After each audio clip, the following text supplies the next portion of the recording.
2024లో ఎన్నో అంచనాల మధ్య రిలీజ్ అయిన కంగువా మూవీ బాక్సాఫీస్ వద్ద ఘోర పరాజయం కావటంతో కోలీవుడ్ స్టార్ సూర్య అభిమానులు బాగా డిసప్పాయింట్ అయ్యారు.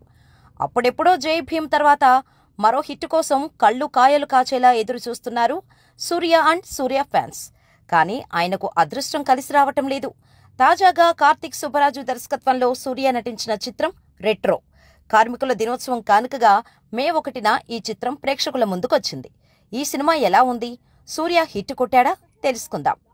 రెట్రో సినిమాలో సూర్య సరసన పూజా హెగ్డే హీరోయిన్ గా నటించారు.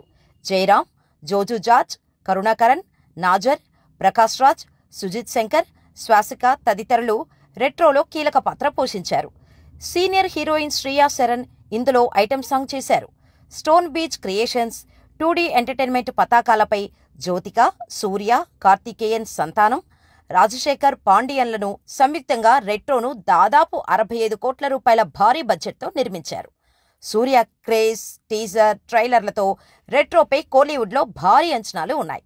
అందుకు తగినట్టుగా థియేట్రికల్, నాన్ థియేట్రికల్ రైట్స్ కోసం డిస్ట్రిబ్యూటర్లు ఎగబడ్డారు. ఆడియో రిలీజ్ తర్వాత రెట్రోపై బజ్ అమాంతం పెరిగిపోయింది.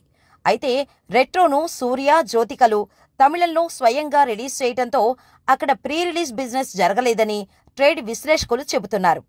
అయితే తమిళనాడు రైట్స్ 40 కోట్లు, Kerala, Karnataka plus rest of ఇండియాలో 13 కోట్లు, ఓవర్సీస్లో 18 కోట్ల రూపాయలు, తెలుగులో 9.50 కోట్ల రూపాయల చొప్పున ప్రపంచవ్యాప్తంగా 80.50 కోట్ల రూపాయల ప్రీ రిలీజ్ బిజినెస్ జరిగింది. సూర్య సినిమా లాభాల్లోకి రావాలంటే 82 కోట్ల షేర్, 165 కోట్ల గ్రాస్ రాబట్టాలని ట్రేడ్ పండితులు చెబుతున్నారు. తెలుగులో రెట్రోని ప్రముఖ నిర్మాత సూర్యదేవర నాగవంశీ విడుదల చేస్తున్నారు. నైజాంలో 3.50 కోట్లు, సీడెడ్లో 1.60 కోట్లు, ఆంధ్రాలో 4.40 కోట్ల చొప్పున బిజినెస్ చేసింది.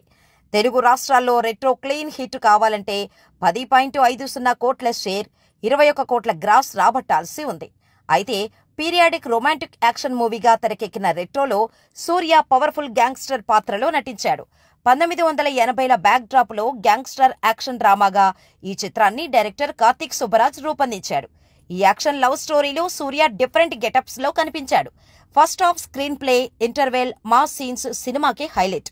ఎప్పట్లాగానే సంతోష్ నారాయణ్ బ్యాక్గ్రౌండ్ మ్యూజిక్ వేరే లెవెల్. కెమెరా విజువల్స్ సైతం సినిమాకి ప్రధాన బలంగా నిలిచాయని చెబుతున్నారు. సినిమా కథ విషయానికి వస్తే గ్యాంగ్స్టర్గా ఉన్న సూర్య అవన్నీ వదిలేద్దామనే ప్రయత్నం చేస్తూ ఉంటాడు. కానీ అనుకోని సంఘటనల వల్ల మళ్లీ తను గ్యాంగ్స్టర్గా మారాల్సి వస్తుంది.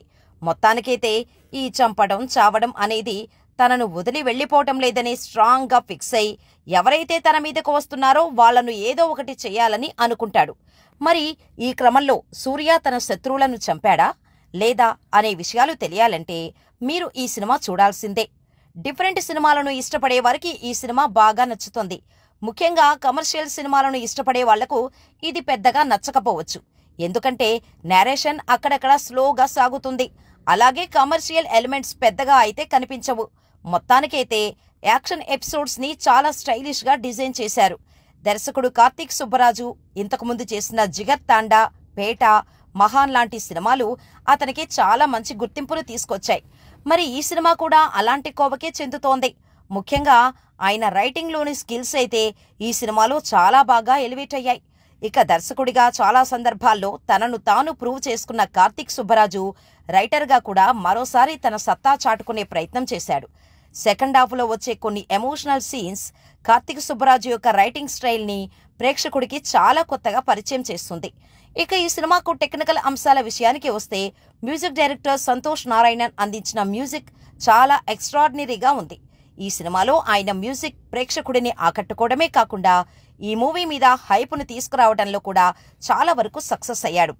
అలాగే Santosh Narayana the best background music అందించిన సినిమాల్లో ఈ సినిమా కూడా ఒకటిగా నిలుస్తోంది.